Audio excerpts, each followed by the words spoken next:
ये वीडियो भाई बहुत मैं सिंपल रखने वाला हूँ। इसमें इस वीडियो को बनाने का पर्पज़ है कि एग्ज़ाम देने जाने से पहले आपको क्या-क्या देख के जाना चाहिए। इस वीडियो का पर्पज़ बिल्कुल ये नहीं है कि यहाँ पे आपको सारा का सारा कॉन्सेप्चुअल क्लैरिटी और सारी चीज़ें मिलने वाली। यहाँ पे केवल आपको ये मिलने वाला है कि एग्ज़ाम से पहले जाने से पहले तुमने ये चीज़ें देखी या नहीं देखी, दैट्स इट, सिंपल। ऑप्टिक्स में light characteristics, refraction, reflection, scattering. Refraction के अंदर prism, total internal reflection, dispersion, और फिर रिफ्लेक्शन के अंदर मिरर, और मिरर में मैग्निफिकेशन और लेंस, और स्कैटरिंग। ये इतना सारा ऑप्टिक्स में पढ़ना है। इसके अंदर वन बाय वन हम एक एक चीज़ें देखते जाएंगे और वो करते जाएंगे। लाइट, सबसे पहले तो आप लोग जानते ही होंगे कि इलेक्ट्रोमैग्नेटिक वेव्स होती हैं, ट्यूअल कैरेक्टरिस्टिक्स शो करती हैं। ट्यूअल कैरेक्टरिस्टिक्स मतलब वो पार्टिकल की तरह भी बिहेव करती है, वेव की तरह भी, है ना। तो जो लाइट्स हैं वो विजिबल रेडिएशन के अंतर्गत आती हैं। विजिबल रेडिएशन उससे कम वेवलेंथ वाला जो भी है उसको हम अल्ट्रावायलेट रेडिएशन बोलते हैं, और उससे ज़्यादा वेवलेंथ को इंफ्रारेड रेज बोलते हैं। तो ये जो अल्ट्रावायलेट रेडिएशन है इसको भी हम अगर बाइफरकेट करें तो वो तीन तरह के UVA, UVB, UVC में डिवाइडेड होता है। UVA जो होता है उसी के कारण हमारी स्किन की टैनिंग हो जाती है, कभी कभी आप ध्यान देते होंगे तो। UVB का हार्मफुल होता है, स्किन कैंसर हो सकता है उससे, और ये सबसे ज़्यादा हार्मफुल होता है UVC। UVC जो है वो ओजोन लेयर के थ्रू पूरी तरह से ऑब्जर्व कर लिया जाता है। अब स्टार्ट करते हैं हम यहाँ से। सबसे पहले तो आपको ऑप्टिक्स पढ़ने जा रहे हैं, लाइट के बारे में पढ़ने जा रहे हैं, तो ये पता होना चाहिए कि उनकी रेंज क्या है वो सोलर रेडिएशन की। तो वो 390 टू 780 nm या 3900 टू 7600 एंगस्ट्रॉम है उनकी। ये जो इलेक्ट्रोमैग्नेटिक वेव्स का जो स्पेक्ट्रम है उसमें 3900 एंगस्ट्रॉम से 7800 7600 एंगस्ट्रॉम तक अपना विजिबल रेंज होती है ना। और जो ह्यूमन आइज के लिए सबसे सेंसिबल रेडिएशन है वो येलोइश ग्रीन वाली होती है, जिसका 5550 एंगस्ट्रॉम होता है वेवलेंथ। अब कुछ फैक्ट और हैं थोड़े थोड़े। ह्यूमन ईयर सेंसिटिव होते हैं 1000 से 5000 हर्ट साउंड के लिए। जो साउंड है उसको हम उसके उस उसको सुनने के बाद हमारे दिमाग में वो लगभग 1/10 सेकंड तक परसिस्ट करता है। साथ ही विजन का परसिस्टेंस जो है वो 1/16 सेकंड तक है। ये सारे फैक्ट्स आए हुए हैं एग्जाम में, इसलिए इनको याद रखना जरूरी है। इसमें हम पढ़ते हुए दो चीज़ें करेंगे। एक तो हम बेसिक कॉन्सेप्ट जो है किसी भी चैप्टर का वो देखेंगे, और साथ ही साथ जो उसके कुछ फैक्ट्स हैं, जो इंपॉर्टेंट फैक्ट्स PYQs में पूछे गए हैं प्रीवियस ईयर क्वेश्चंस में, उनको भी हम साथ साथ कवर कर लेंगे। तो लाइट जो है, लाइट वो हमेशा एक स्ट्रेट लाइन में ट्रेवल करते हुए दिखाई देती है, क्योंकि उसकी वेवलेंथ जो है बहुत छोटी होती है। लाइट की वेलोसिटी काफ़ी ज़्यादा होती है, लगभग जो अभी नॉन वेलोसिटी है सबसे ज़्यादा लाइट की है 3 × 10⁸ मीटर पर सेकेंड, और वो वैक्यूम में मैक्सिमम होती है। और रिफ्रैक्टिव इंडेक्स के हिसाब से लाइट की जो स्पीड है वो चेंज होती रहती है ना। लाइट की जो स्पीड है वो डिपेंड करती है ऑप्टिकल डेंसिटी पे, मीडियम पे, टेम्परेचर पे, प्रेशर पे। ठीक है, अब यहाँ से शुरू करते हैं लाइट की कैरेक्टरिस्टिक्स के बारे में। लाइट की जो कैरेक्टरिस्टिक्स है, एक तो वो इलेक्ट्रोमैग्नेटिक रेडिएशन है, इलेक्ट्रोमैग्नेटिक वेव्स। फिर उसके बाद लाइट विजिबल रेंज में आती है। विजिबल रेडिएशन में 3900 एंगस्ट्रॉम से 7800 एंगस्ट्रॉम, 4 × 10⁷ मीटर से 7 × 10⁷ मीटर के बीच में। लाइट सन से अर्थ तक पहुंचने में 8.3 मिनट का टाइम लेती है, 499 सेकंड के आसपास का। फ्रीक्वेंसी जो है वो जब लाइट एक मीडियम से दूसरे मीडियम में पास करती है तो वो चेंज नहीं होती है, वेवलेंथ और वेलोसिटीज चेंज होती हैं। फिर उसके बाद दूसरी कैरेक्टरिस्टिक जो है वो इनविजिबल है अपने आप में, बट वो दूसरी चीज़ों को देखने में हेल्प करती है। स्ट्रेट लाइन में ट्रेवल करती है, वैक्यूम में भी ट्रेवल कर सकती है। पार्टिकल और वेव दोनों फॉर्म में एग्जिस्ट करती है, इसलिए इसको लाइट का डुअल नेचर बोला जाता है। रिफ्रैक्टिव इंडेक्स जो है वो light of speed in vacuum divided by light speed in that medium, इसको हम बोलते हैं रिफ्रैक्टिव इंडेक्स। जितना ज़्यादा होगा उतना ही स्पीड कम होगी। जिस भी मीडियम का रिफ्रैक्टिव इंडेक्स जितना ज़्यादा होगा उसकी स्पीड उतनी ही कम होती जाएगी। जैसे वैक्यूम में सबसे ज़्यादा होती है, फिर वाटर में कम हो जाती है, क्योंकि वाटर का जो रिफ्रैक्टिव इंडेक्स है 1.33 है, ग्लास में उससे कम हो जाती है, और डायमंड में सबसे कम रह जाती है स्पीड। डायमंड का जो रिफ्रैक्टिव इंडेक्स वो ज़्यादा है, इसीलिए वो एक्स्ट्रा ऑर्डिनरी साइन भी करता है।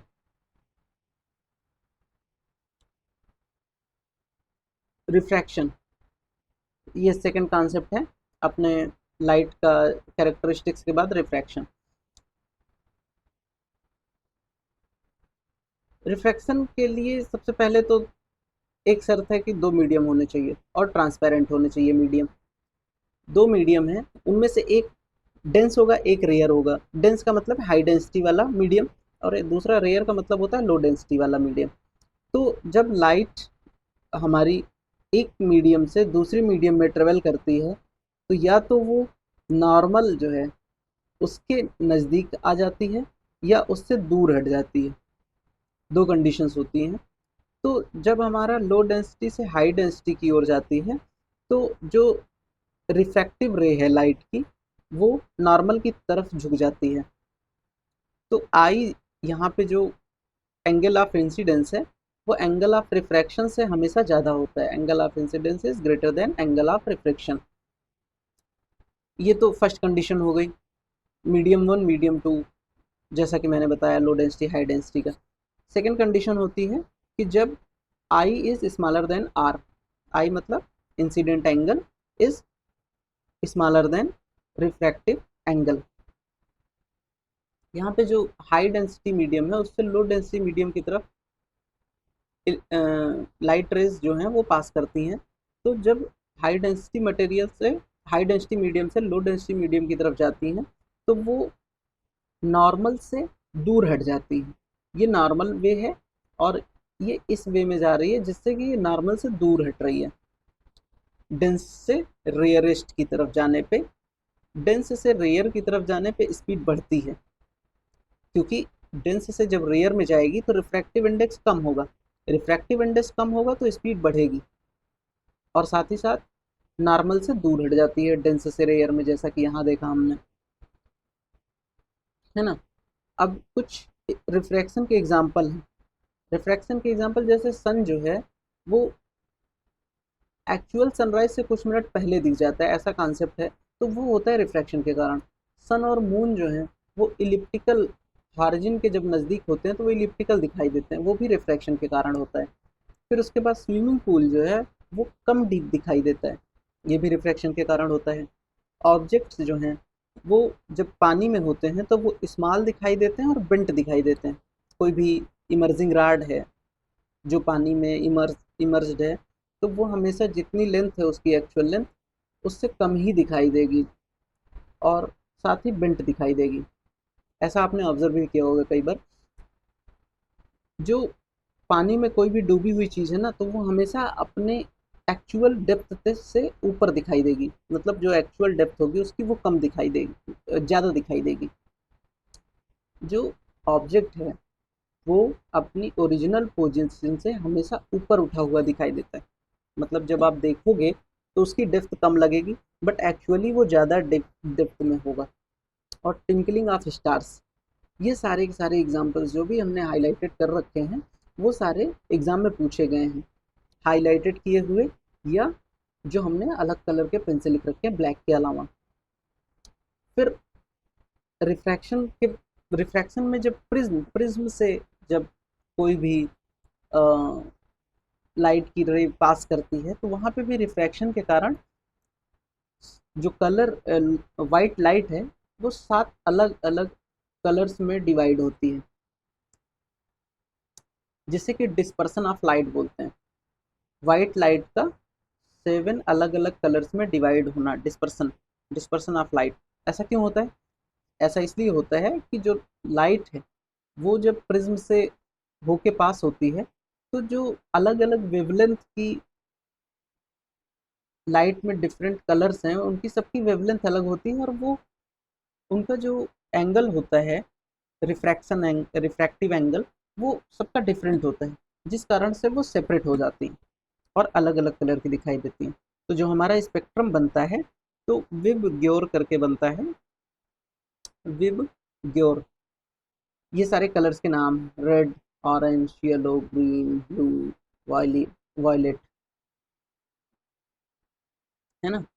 तो जो रेड है, उसकी लॉन्गेस्ट वेवलेंथ होती है, वेवलेंथ लॉन्गेस्ट होगी तो फ्रिक्वेंसी लोवेस्ट होगी, स्पीड सबसे ज़्यादा होगी। सेम चीज़ उल्टा होता है वायलेट के साथ, स्पीड सबसे कम, वेवलेंथ सबसे कम, और फ्रिक्वेंसी सबसे ज़्यादा।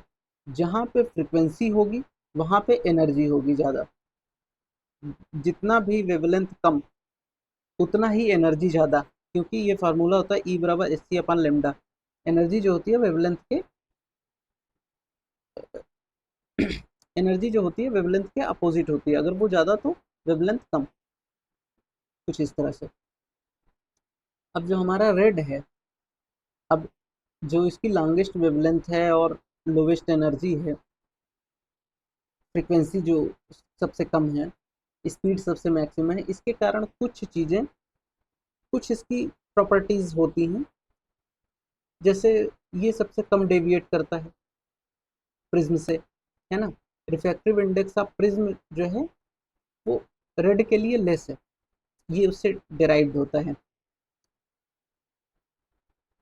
ये जो कलर्स ऑफ लाइट है डिफरेंट, वो तो वेवलेंथ के कारण डिफरेंट है। रेड की वेवलेंथ जो है वायलेट वेवलेंथ से ज़्यादा है।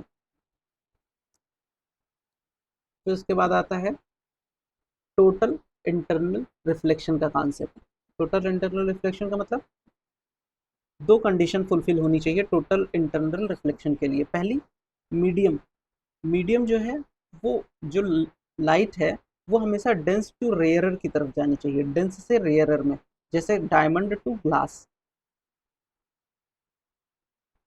तो सबसे पहली कंडीशन तो ये है, डेंस से रेयरर की तरफ जानी चाहिए। दूसरा कंडीशन है कि जब जो हमारा इंसिडेंस एंगल है वो क्रिटिकल एंगल से ज़्यादा होगा या बराबर होगा, तभी हमारा टोटल इंटरनल रिफ्लेक्शन होगा।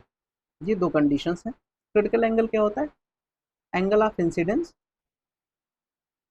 For which are is greater than 90 degree, मतलब ऐसा एंगल ऑफ इंसिडेंस जिसके लिए जो हमारा रिफ्रैक्शन एंगल है वो 90 डिग्री से ज़्यादा हो जाए, means light don't inter in second medium and completely reflects back. Glass के लिए, ग्लास और एयर के लिए क्या होता है, जो हमारा टोटल इंटरनल रिफ्लेक्शन एंगल होता है, क्रिटिकल एंगल, वो 42 डिग्री के आसपास। वाटर एयर के लिए 48 डिग्री के आसपास होता है। अब टोटल इंटरनल रिफ्लेक्शन से क्या होता है कि कोई भी लाइट है आती है वो और वापस चली जाती है आके, ये दूसरे मीडियम में एंटर ही नहीं करती। ये इसे बोलते हैं टोटल इंटरनल रिफ्लेक्शन, है ना। इसके कुछ एग्जांपल हैं, जैसे मिराज फॉर्मेशन जो होता है वो टोटल इंटरनल रिफ्लेक्शन के कारण होता है। ऑप्टिकल फाइबर में टोटल इंटरनल रिफ्लेक्शन का यूज़ किया जाता है। एंडोस्कोप फंक्शन जो होते हैं एंडोस्कोपी में, उसमें भी टोटल इंटरनल रिफ्लेक्शन का यूज़ किया जाता है, प्रिंसिपल का।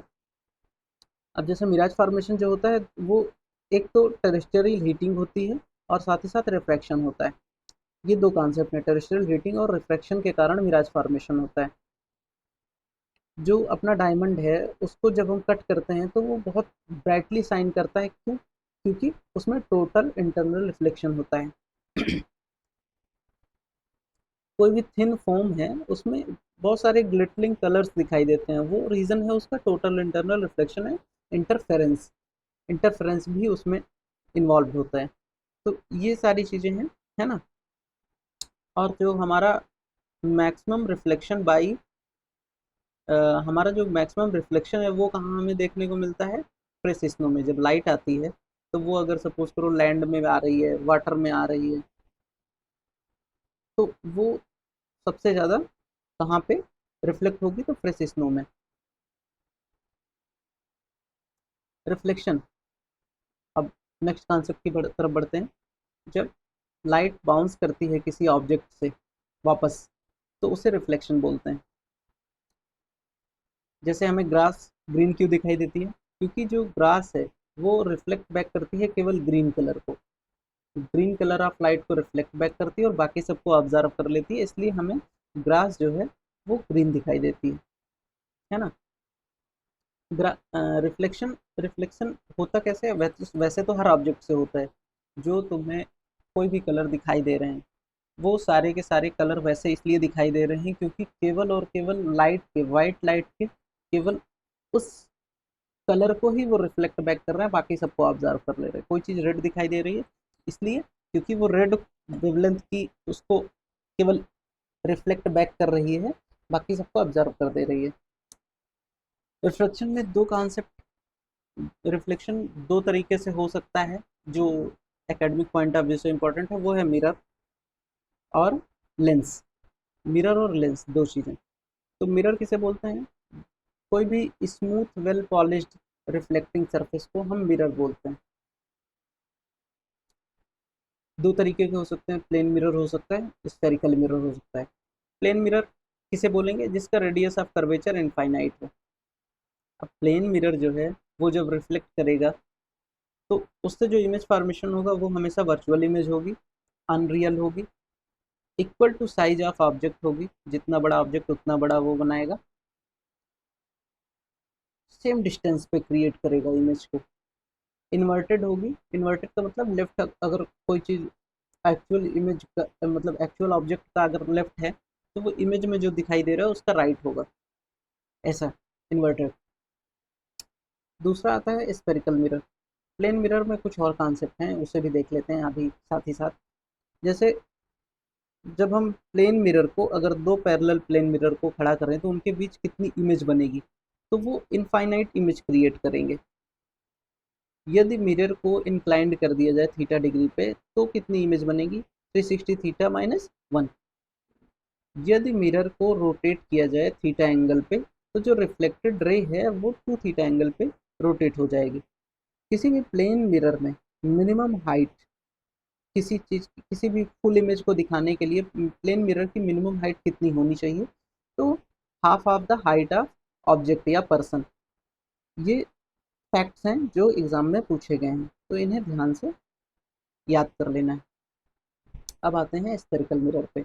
स्फेरिकल मिरर दो तरीके के होते हैं, concave convex mirror, concave mirror, है ना। जो कन्वेक्स मिरर होता है वो कॉनकेव लेंस की तरह बिहेव करता है। कॉनकेव मिरर जो होता है वो कॉन्वेक्स लेंस की तरफ बिहेव करता है। Just opposite, convex mirror concave lens की तरह, कॉनकेव मिरर कॉन्वेक्स लेंस की तरह। ये जो आप देख रहे हो ये है कनकेव मिरर, और ये जो है ये कन्वेक्स मिरर। अब एग्जाम पॉइंट ऑफ व्यू से हमारे केवल इतना इम्पोर्टेंट है कि जो कॉनकेव मिरर है वो कन्वर्जिंग मिरर है, कॉन्वेक्स मिरर है डाइवर्जिंग मिरर है। Converging mirror, diverging mirror. जो कॉन्वेक्स मिरर है उसका एप्लीकेशन है साइड मिरर ऑफ व्हीकल्स में।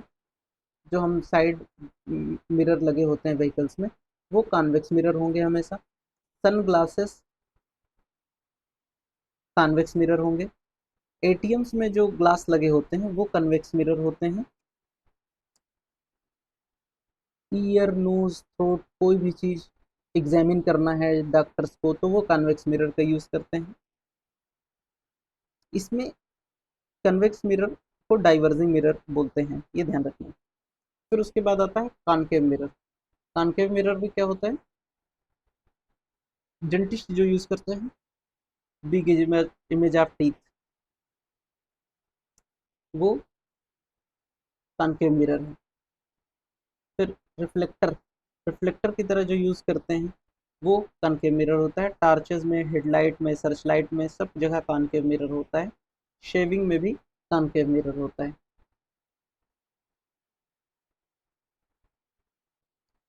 अब जैसे पहले हम लेंस पढ़ लेते हैं फिर उसके बाद स्टेबल पे आते हैं। लेंस, लेंस दो तरह के होंगे, convex lens, concave lens. Convex lens, concave lens. ये जो फॉर्मेशन है ये कॉन्वेक्स लेंस की है, और ये जो फॉर्मेशन है ये कॉनकेव लेंस की है। थिक इन सेंटर होगा, थिन इन सेंटर होगा। ये कन्वर्जिंग लेंस का मतलब जब इस पे कोई रेज आती है तो वो उसको कन्वर्ज कर देता है एक पॉइंट की तरफ, तो इसे कन्वर्जिंग लेंस बोलते हैं। जब यहाँ पे कोई रेज आती है तो ये डाइवर्ट कर देता है, तो इसे डाइवर्जिंग मिरर बोलते हैं, डाइवर्जिंग लेंस बोलते हैं। जो मैग्नीफाइंग ग्लासेस होते हैं अपने, वो कन्वेक्स लेंस होते हैं। रीडिंग ग्लासेस होते हैं, वो भी कन्वेक्स लेंस होते हैं। एस्ट्रोनॉमिकल टेलीस्कोप जो होता है, वहाँ पे भी दो कन्वेक्स लेंस यूज़ किए जाते हैं, और जो इमेज बनती है एस्ट्रोनॉमिकल टेलीस्कोप से, वो इमेज वर्चुअल होती है और मैग्नीफाइड होती है। एक क्वेश्चन पूछा था किसी एग्जाम में कि कॉन्वेक्स लेंस के ऊपर अगर हम ब्लैक स्ट्रिप्स पेंट कर दें तो वाइट हॉर्स कैसा दिखाई देगा। तो उसमें केवल इतना है कि वो केवल कम ब्राइट दिखाई देगा, लेस ब्राइट। ऐसा नहीं होगा कि वो जिराफ की तरह दिखाई देने लगेगा, उस पर ब्लैक पट्टियाँ पड़ जाएंगी, इस चीज़ का ध्यान रखना। ये एक एग्जाम में पूछा गया क्वेश्चन है। लेंस में आते हैं, कन्वेक्स लेंस में कन्वर्ज करेगा चीज़ों को, जैसा कि मैंने बताया। फिर फोकल लेंथ हमेशा पॉजिटिव होगी। ऑब्जेक्ट्स जो हैं अपीयर क्लोजर एंड लॉन्गर, मतलब ऑब्जेक्ट जितनी दूर है उतनी दूर न दिख के क्लोज दिखाई देंगे और बड़े दिखाई देंगे। इमेज जो बनाएगा वो रियल होगी, इन्वर्टेड होगी थ्रू ए कन्वेक्स लेंस। ये जो हाइपर मेट्रोपिया का डिसीज होता है, आई आई का डिफेक्ट होता है, वो करेक्ट करता है कॉन्वेक्स लेंस। इसमें क्या होता है कि नियर ऑब्जेक्ट्स जो होते हैं वो क्लियरली विजिबल नहीं होते हैं, फार साइटेडनेस भी बोलते हैं हाइपर मेट्रोपिया को, और कन्वेक्स लेंस यूज होते हैं। कॉनकेव लेंस डाइवर्जेंट लेंस होते हैं, फोकल लेंथ नेगेटिव होती है। ऑब्जेक्ट्स जो हैं वो दूर दिखाई देते हैं और छोटे दिखाई देते हैं। वर्चुअल इमेज क्रिएट होती है, use to correct near sightedness myopia. Objects, दूर के ऑब्जेक्ट क्लियरली विजिबल नहीं होते हैं इस डिफेक्ट में। जो अपना एयर बबल होता है वाटर में, वो कनकेव लेंस जैसा बिहेव करता है।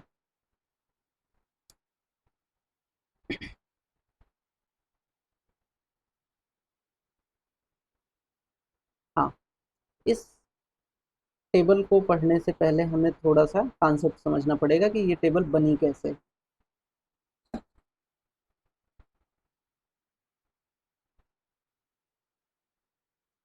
ये टेबल कुछ इस तरह से बनी है कि कोई भी लेंस है, चाहे वो कॉन्वेक्स लेंस हो चाहे वो कॉनकेव लेंस हो,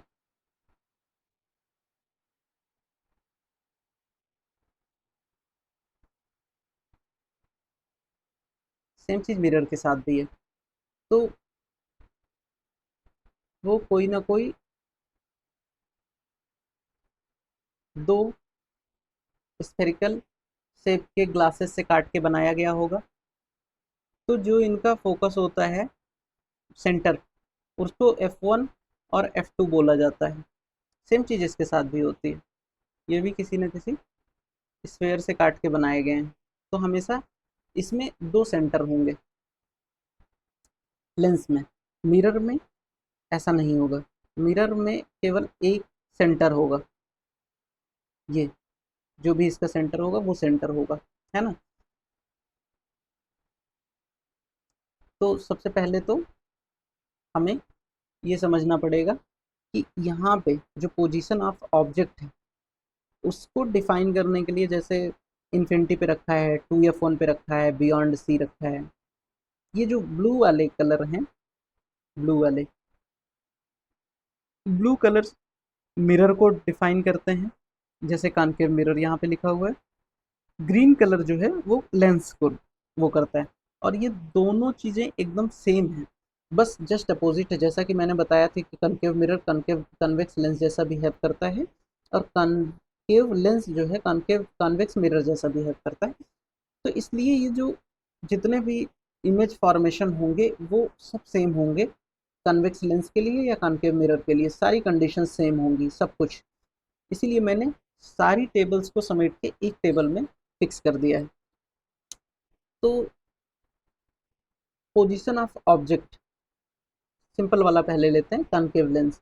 कॉनकेव लेंस में केवल दो कंडीशन क्रिएट होती हैं कॉनकेव लेंस या कॉन्वेक्स मिरर में। एक तो यदि कोई चीज़ इन्फिनिटी पे रखी हो, मतलब इनफाइनाइट डिस्टेंस पे रखी हो लेंस से या मिरर से, और दूसरा इनफाइनाइट और optical centre O of the lens के बीच में रखी हो। Optical centre of the lens क्या होता है?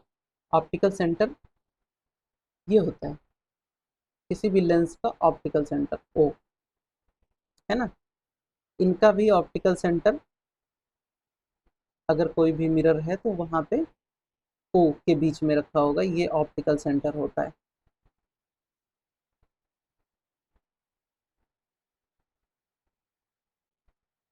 तो अगर कोई चीज़ इनफाइनाइट पे रखी है और वो कॉनकेव लेंस या कॉन्वेक्स मिरर के से देख रहे हैं हम, तो जो उसमें इमेज फॉर्मेशन होगा उसमें इमेज में हम दो चीज़ें देखेंगे, दो क्या तीन चीज़ें। सबसे पहले तो वो इमेज बनेगी कहाँ पे, फिर उसके बाद उसका साइज क्या होगा इमेज का, और नेचर क्या होगा इमेज का। पोजीशन ऑफ इमेज का मतलब कहाँ पे बन रही है, साइज ऑफ इमेज का मतलब छोटी है या बड़ी है, नेचर ऑफ इमेज का मतलब होता है रियल है या इन्वर्टेड है ना। तो अगर इन्फिनिटी पे रखी है तो फोकस F1 पे बनेगा, बिहाइंड द मिरर। जैसे जब लेंस होगा तो फोकस F1 पे बनेगा, और जब हमारा मिरर होगा तो at F behind the mirror बनेगा। बहुत ही छोटा होगा, हाईली डिमिनिश्ड होगा पॉइंट साइज, वर्चुअल होगा, इरेक्ट होगा। साथ ही साथ जब हमारा इन्फिनिटी और ऑप्टिकल सेंटर ओ के बीच में रखा जाएगा तो वो फोकस F1 और ऑप्टिकल सेंटर ओ के बीच में बनेगा, डिमिनिश्ड होगा, सेम होगा, और वर्चुअल और इरेक्ट होगा। इस टेबल को मैं एक अलग से छोटे से वीडियो बना के इस टेबल को मैं अच्छे से आपको समझा दूंगा वहाँ पे, क्योंकि ये थोड़ा सा अंडरस्टैंडिंग वाला पार्ट है, इस ये टाइम लेगा, इसलिए इसको हम यहाँ पे डिस्कस नहीं कर रहे हैं। जस्ट आपको ये समझना है पोजीशन ऑफ ऑब्जेक्ट, कि हमारा जो ऑब्जेक्ट है वो किसी भी लेंस के लिए, सपोज करिए इनको सबको हम हटा देते हैं,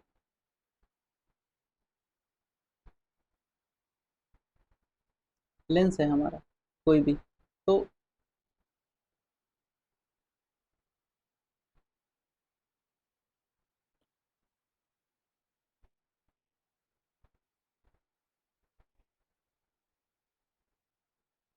ये इमेज फॉर्मेशन हो रही है, यहाँ पे आपका ऑब्जेक्ट रखा हुआ है कोई भी, तो ये इनफाइनाइट पे अगर रखा हुआ है तो इसी को ये बोल रहा है कि ऑब्जेक्ट कितनी दूरी पे रखा हुआ है, इसी को ये बोल रहा है कि इमेज कितनी दूरी पे बन रही है, इमेज की पोजीशन क्या है, पॉइंट साइज है या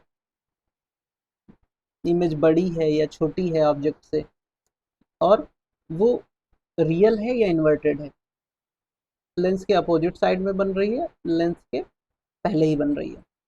तो ये चीज़ें हैं, इसको मैं एक अलग से वीडियो में डिस्कशन कर दूंगा ना। आगे बढ़ते हैं। जैसे लेंस का जो फार्मूला होता है आप लोग ये याद रखेंगे, 1/f बराबर 1/v माइनस 1/u। एफ जो है वो हमेशा कॉन्वेक्स लेंस के लिए पॉजिटिव, एफ जो है कॉन्केव लेंस के लिए नेगेटिव होगा, यू जनरली हमेशा नेगेटिव होगा, वी जो है वो पॉजिटिव होगा रियल इमेज के लिए, वी नेगेटिव होगा वर्चुअल या इरेक्ट इमेज के लिए। ठीक है।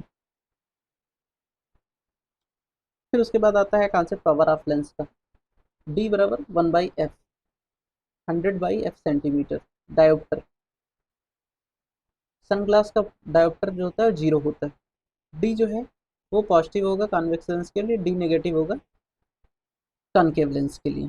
मैग्नीफिकेशन क्या होता है? Height of image upon height of object minus V upon U. ठीक है। कुछ और यहाँ पे डाटा फैक्ट दिए हुए हैं वो ध्यान से देख लेते हैं। होलोग्राफी, होलोग्राफी क्या होती है? 3D इमेज प्रोडक्शन को होलोग्राफी बोलते हैं। लाइट, साउंड, वेवलेंथ, किसी भी चीज़ का 3D बनाया जा सकता है। रमन इफेक्ट क्या होता है? जब लाइट, रमन इफेक्ट जो होता है वो जब लाइट किसी भी ट्रांसपेरेंट मीडियम से पास हो रही होती है तो देखने को मिलता है। सीडी जो होता है, सीडी, उसमें जब हम उसको देखते हैं तो रेनबो कलर्स दिखाई देते हैं जब लाइट में उसको देखते हैं। ऐसा क्यों होता है? Due to reflection and diffraction. Audio sound कैसे प्रोड्यूस होता है? लेजर बीम के कारण। रोस्टर स्कैन सीआरटी मॉनिटर्स में यूज किया जाता है। Image generated by focusing electronic beam on phosphorus coated screen, इसको रोस्टर स्कैन बोलते हैं। कलर ऑफ स्टार क्या दिखाते हैं? कितना ज़्यादा टेम्परेचर है उस स्टार का। कलर ऑफ लाइट जो है वो किसके कारण होता है? ड्यू टू वेवलेंथ के कारण। कलर ऑफ ऑब्जेक्ट क्या है? जो कि वो रिफ्लेक्ट बैक कर रहा है, वही। प्राइमरी कलर्स कौन कौन से होते हैं? Red, green, blue, RGB. यही टीवी स्क्रीन में भी प्राइमरी कलर्स होते हैं, ये बहुत इंपॉर्टेंट है, बार बार पूछा गया है। फिर जो ये रेड, ग्रीन, ब्लू हैं, इनसे मिला के बहुत सारे कलर्स बनाए जा सकते हैं। जैसे मैजेंटा जो होता है वो रेड और ब्लू का कॉम्बिनेशन होता है, मैजेंटा बोलते हैं। क्यान कलर जो होता है वो ग्रीन और ब्लू का होता है। मैजेंटा और येलो को मिला देते हैं तो रेड मिलता है। मैजेंटा और क्यान को मिला देते हैं तो ब्लू मिलता है। ब्लू, ग्रीन, वाइट, तीन कलर्स को मिला दें तो टील कलर मिलता है। ब्लू, रेड, वाइट को मिला दे तो महुए करके कोई कलर है वो मिलता है। रेनबो, रिफ्लेक्शन, रिफ्रैक्शन, डिस्पर्सन, तीन कॉन्सेप्ट मिले होते हैं रेनबो बनने में। 12 बजे दोपहर में कोई भी रेनबो नहीं बनता है। विबग्योर, यही मतलब रेनबो का कलर होता है। जो आर और वी है वो टर्मिनल कलर बोले जाते हैं, जी जो है वो मिड में पाया जाता है। कोई भी अम्ब्रेला जब आप यूज़ करते हैं सनलाइट को अवॉइड करने के लिए तो ऊपर से वाइट और नीचे से ब्लैक होना चाहिए। रीज़न, जो टॉप वाइट है वो सारी की सारी सनरेज को रिफ्लेक्ट कर देगा, जो बॉटम ब्लैक है अगर कुछ बचा हुआ है तो उसे वो अब्जॉर्ब कर लेगा, है ना।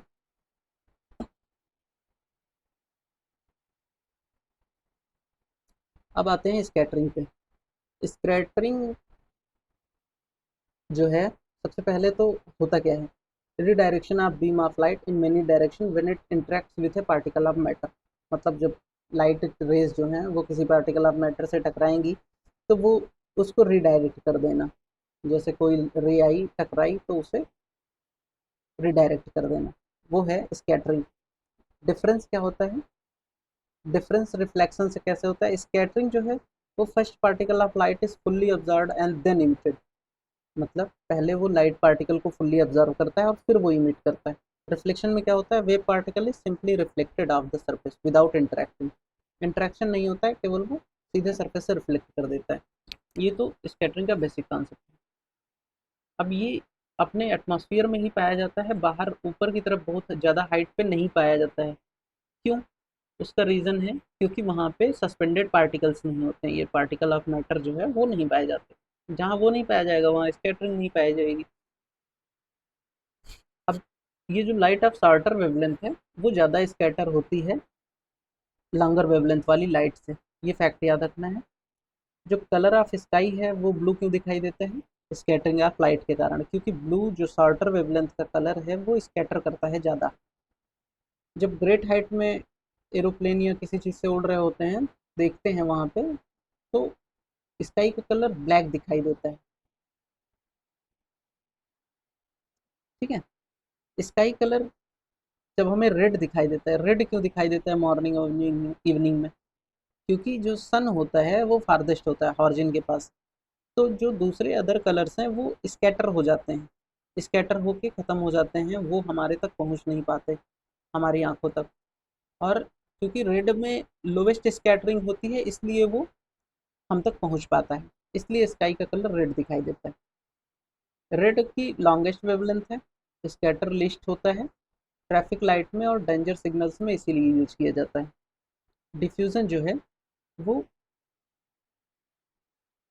Due to dust particles diffusion. Astronauts जो हैं वो कलर सी का जो स्काई को ब्लैक क्यों देखते हैं, क्योंकि वहाँ पे कोई प्रेजेंस ऑफ एटमॉस्फेयर नहीं होता, कोई स्कैटरिंग नहीं होती। सी समुद्र ब्लू क्यों दिखाई देता है, क्योंकि due to reflection of sky and scattering of light by drops of water. Scattering और रिफ्लेक्शन ऑफ स्काई, दो चीज़ों के कारण समुद्र सी, यहाँ पे सी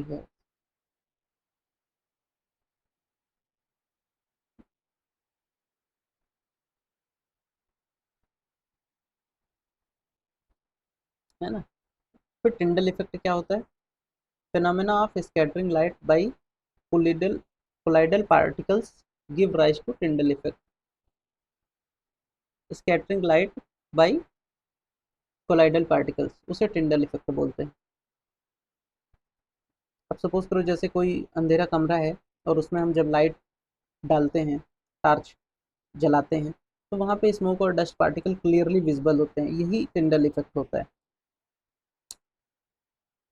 जो बहुत फाइन पार्टिकल्स हैं वो स्कैटर करते हैं ब्लू लाइट को, लार्जर पार्टिकल्स लार्जर वेवलेंथ की लाइट को स्कैटर करते हैं।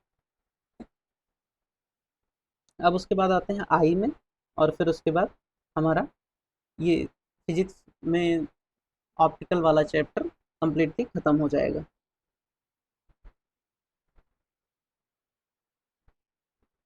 आई, आई का जब शेप देखोगे आप, तो उसमें कुछ कुछ चीज़ें मिलती हैं, जैसे कि cornea, iris, pupil, aqueous humour, crystalline lenses, ciliary muscles, retina, optic nerve और विट्रस ह्यूमर, ये सारी चीज़ें पाई जाती हैं आँखों में। इन सब के अपने अपने कुछ ना कुछ फंक्शंस हैं, और हमें वही फंक्शंस जानने हैं, वही पूछे जाते हैं, है ना। पहले तो हम क्वेश्चन पे आ जाते हैं सीधे, कि मतलब क्वेश्चन पूछा क्या क्या है एग्जाम में, पिछले जो भी PYQs हैं उनमें हमें ये मिलता है कि जो light rays got transformed into neural impulse, तो वो कहाँ पे न्यूरल इम्पल्स में बदल देते हैं, तो रेटिना, रेटिना पे इमेज कहाँ पे फॉर्म होती है, रेटिना पे। जो इमेज रेटिना पे फॉर्म होती है वो क्या होती है, स्मॉलर होती है और इन्वर्टेड होती है, रियल इन्वर्टेड, है ना। दो आइज का बेनिफिट क्या होता है, क्योंकि वो डेप्थ और डिस्टेंस परसेप्शन जो होता है हमारा उसको बढ़ाती हैं, इसलिए दो आइज इंपॉर्टेंट होती हैं। सोलर इक्लिप्स के दौरान अगर हम सन को देखें तो क्या हो सकता है, रेटिनल बर्न हो सकता है, जो कि इरिवर्सिबल चेंज है अल्ट्रावायलेट रेज के कारण। आई फोकस कैसे करती हैं, लेंस की कन्वेक्सिटी को चेंज करके। चेंज ऑफ फोकल लेंथ क्या होता है, बाई कैसे होता है, सिलियरी मसल्स के द्वारा। Least distance of distinct vision, कम से कम 25 सेंटीमीटर की दूरी पे अगर कोई चीज़ है तभी हम क्लियरली उसको देख सकते हैं। अगर कैमरा और आँख को हम कंसीडर करें तो रेटिना जो है वो फिल्म जैसा, फिल्म के समकक्ष बोलेंगे उसे, क्योंकि कैमरा में फिल्म पे इमेज बनती है और रेटिना में, आँख में रेटिना में इमेज बनती है।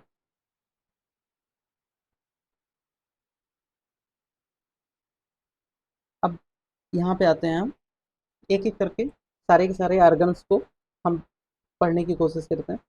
कॉर्निया थिन मेम्ब्रेन होता है, ट्रांसफॉर्म ट्रांसपेरेंट बल्ज क्रिएट करता है, जो हमें आँख में ऊपर की तरफ ये जो बल्ज दिख रहा होता है वही कॉर्निया होता है। Most of the refraction for light rays occurs there, मतलब सबसे ज़्यादा जो हमारा लाइट रेज का रिफ्रैक्शन अगर होता है तो कॉर्निया पे ही हो जाता है, कॉर्निया के थ्रू ही लाइट इंटर करती है आँख पे। अब फिर उसके बाद आता है आइरिस। आइरिस क्या होता है, कॉर्निया के पीछे की तरफ होता है, ब्लैक मस्कुलर डायफ्राम होता है, जो कि प्यूपिल के साइज को कंट्रोल करता है। ये ये जो है, ये है कॉर्निया, आइरिस।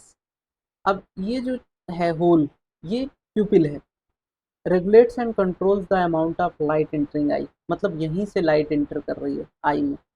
ये अपना आइरिस है, जो इसके कितना प्यूपिल है हमारा, उसको कंट्रोल करेगा। ये कार्निया है जो आँख को इंटर मतलब रेज यहीं से लाइट की इंटर करते हैं। प्यूपिल, इरिस, कॉर्निया, ये 3 चीज़ हम देख चुके हैं। एक्वस ह्यूमर ये लिक्विड होता है जो कार्निया और उसके बीच में पाया जाता है। क्रिस्टलाइन लेंस, अब आता है लेंस की बारी। ये क्या होता है? जेली लाइक मटेरियल से बना होता है। ये फाइनर एडजस्टमेंट प्रोवाइड कराता है फोकल लेंथ के लिए, है ना, जिससे कि हम डिफरेंट डिस्टेंसेस पे ऑब्जेक्ट को देख पाते हैं। और साथ ही साथ यही लेंस जो है वो पीछे रेटिना पे इमेज बनाता है। इमेज कैसी बनाता है? इन्वर्टेड बनाता है, रियल बनाता है, छोटी बनाता है ना। फिर उसके बाद ये जो आई बाल है वो स्फेरिकल शेप का होता है, 2.3 सेंटीमीटर के आसपास का। अब जो सबसे ज़्यादा इम्पॉर्टेंट चीज़ है, रेटिना डेलिकेट मेम्ब्रेन होती है जहाँ पे लाइट सेंसिटिव सेल्स पाए जाते हैं। जब लाइट इन पे पड़ती है तो ये सेल्स एक्टिवेट हो जाते हैं और इलेक्ट्रिक सिग्नल्स क्रिएट करते हैं रेटिना। यही इलेक्ट्रिक सिग्नल्स जो है ऑप्टिकल नर्व के थ्रू ब्रेन को जाते हैं और ब्रेन जो है वो समझ पाता है कि हम क्या देख रहे हैं। ये जो सिलियरी मसल्स है ये बहुत इंपॉर्टेंट है, क्योंकि जो आइज का पावर ऑफ अकोमोडेशन है ना वो इन्हीं के कारण आता है। यही सिलियरी मसल्स लेंस के कर्वेचर को मॉडिफाई करती हैं। अब जब कर्वेचर लेंस का चेंज होता है तो फोकल लेंथ भी चेंज होती है, जिसके कारण वो कितनी दूर की चीज़ को देख रहा है वो देख पाता है। जब सिलियरी मसल्स रिलैक्स होती हैं तो वो कर्वेचर डिक्रीज कर देती हैं।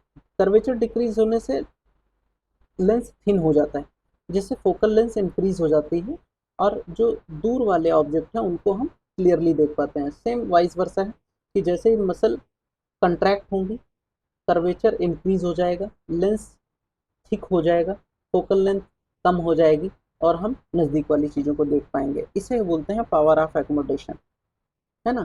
फिर उसके बाद आइज़ में 3 तरह के डिफेक्ट होते हैं, डिफेक्ट्स ऑफ विजन बोलते हैं उन्हें। मायोपिया होता है, नियर साइटेडनेस बोलते हैं, पास की चीज़ें बहुत अच्छी दिखाई देती हैं, दूर की नहीं दिखाई देती हैं। नहीं, नियर साइटेडनेस मतलब पास की चीज़ें, nearby objects can be seen properly but can not see distance objects, है ना, दूर की चीज़ों को नहीं देख सकते। तो उसके लिए क्या होते हैं, जो हमारा फार पॉइंट होता है, दूर वाला पॉइंट होता है ना, वो इनफाइनाइट से हट के नज़दीक आ जाता है। तो इससे क्या होता है कि रेटिना के पहले ही इमेज फॉर्म हो जाती है। 2 रीज़न हो सकते हैं उसके, एक तो कर्वेचर एक्सेसिव हो गया हो लेंस का, या जो आईबॉल्स हैं वो इलांगेटेड हो गई हैं। तो इन दो मायोपिया को हम करेक्ट कैसे करते हैं? कॉन्केव लेंस लगा के। दूसरा होता है reverse condition, hyper myopia. Image जो है रेटिना के पीछे बनती है, फार साइटेडनेस बोलते हैं उसे। या तो फोकल लेंथ बहुत ज़्यादा हो गया हो या आईबॉल बहुत छोटी हो गई हो, 2 कारण से होता है। लेंस कन्वेक्स यूज़ करके इसे ठीक करते हैं। प्रेस बायोपिया क्या होता है? मायोपिया, हाइपर मायोपिया दोनों कंडीशन सेम है, तो दोनों लेंस भी यूज़ करने पड़ेंगे हमें।